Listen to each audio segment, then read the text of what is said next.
Another consultant came? Another consultant came, this time For the snailry now for project the snailry, again. yeah, to So, make the snailry work. You are good to go now on the second. Yes. Once beaten, twice shy. Twice shy. Okay, let's see. You know.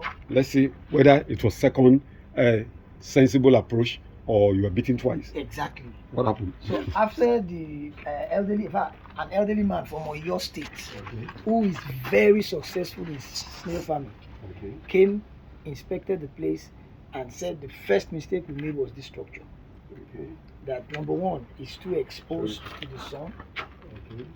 Number two, it will not allow for control. You know, because we were suspecting, or is it some people sabotaging us? Are there people stealing and all that? So we should build this kind of tanks, which we did immediately. As a matter of fact, the day he came, because he just spent less than 48 hours with us, the day he came, we started erecting the structures. So we just wanted it to work. So after erecting the structures, you know, eggs. That's eggs. But where are the snails? We've evacuated because. Why again evacuated? Good. The problem persisted. After like 3 weeks, we thought we have overcome because we employed another lady that was very diligent. Because initially we thought it was the negligence of the first person that was working here, that wasn't tending to them properly. So we employed somebody else that was, at least I come regularly to supervise. I always meet her on the farm. So everything was going on well for like 3 to 4 weeks. We were happy. All of a sudden, we come in the morning, we just see that once they are dead, there's this smell you first perceive once you come. You know. So we started recording mortality again. What is going on? At least there's no more predators. I mean, we have controlled it. All of the tanks has padlock. All the tanks has padlock. Padlock. So what is going on? And you have this Boko Haram stuff on top again. My mind is even emotional about this. It's not even even on the thing. You know? So okay, you have the Boko Haram stuff on top here. Boko Haram is there. We put them safe and they tend to them, the food, everything. So what now happened again? Where are the snails? We now took time to study it overnight. Because she was sleeping here. You don't have a shade? Yes, there's a shade to control the sun or the heat. You know, even that's our reservoir there for water. The man that came from Oyo told us that if the water is hot, it can kill them. They need something colder. We should have an alternative. This is our water source. So direct, we have hose.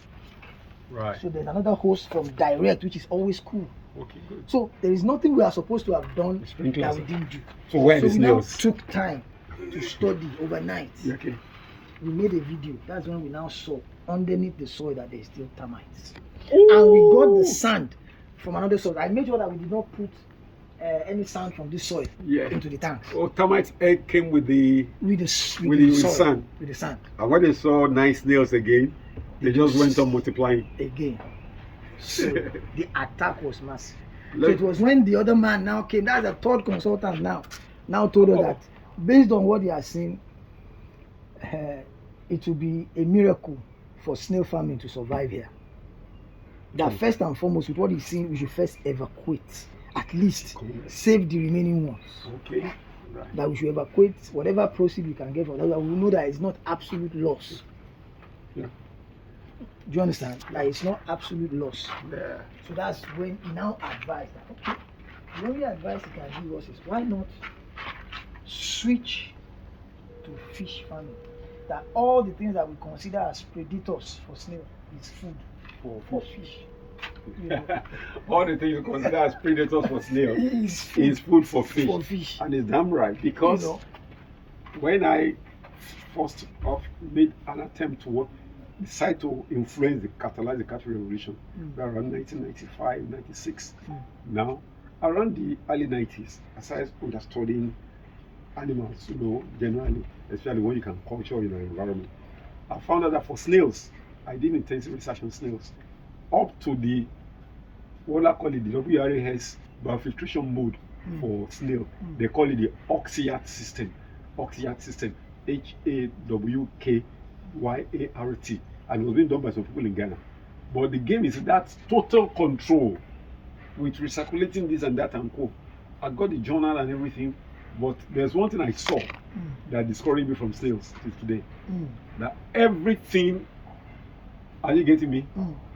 In the environment at all is an enemy of the snail. It's unfortunate, sir. Too many enemies. Yeah, for fish has in the 18-pond system, it has almost close to about 12 to 15 enemies. But you know what to do to prevent them.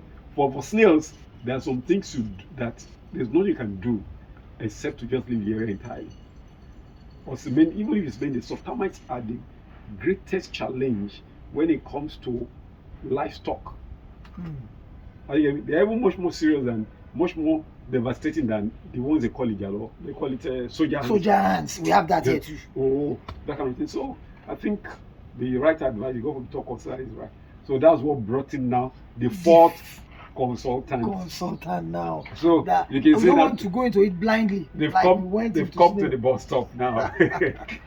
So you're welcome to the bus stop. Thank you, sir. The next thing is now to just build an apartment close to the bus stop and start renting out that, produce fish and start selling. So the next video will let you know what exactly they need to do now to maximize the environment. Of course, they'll start small. They're going to start small based on their budgets, like we used to do for most of our clients. So next video will be about what they need to do to get ahead in fish farming.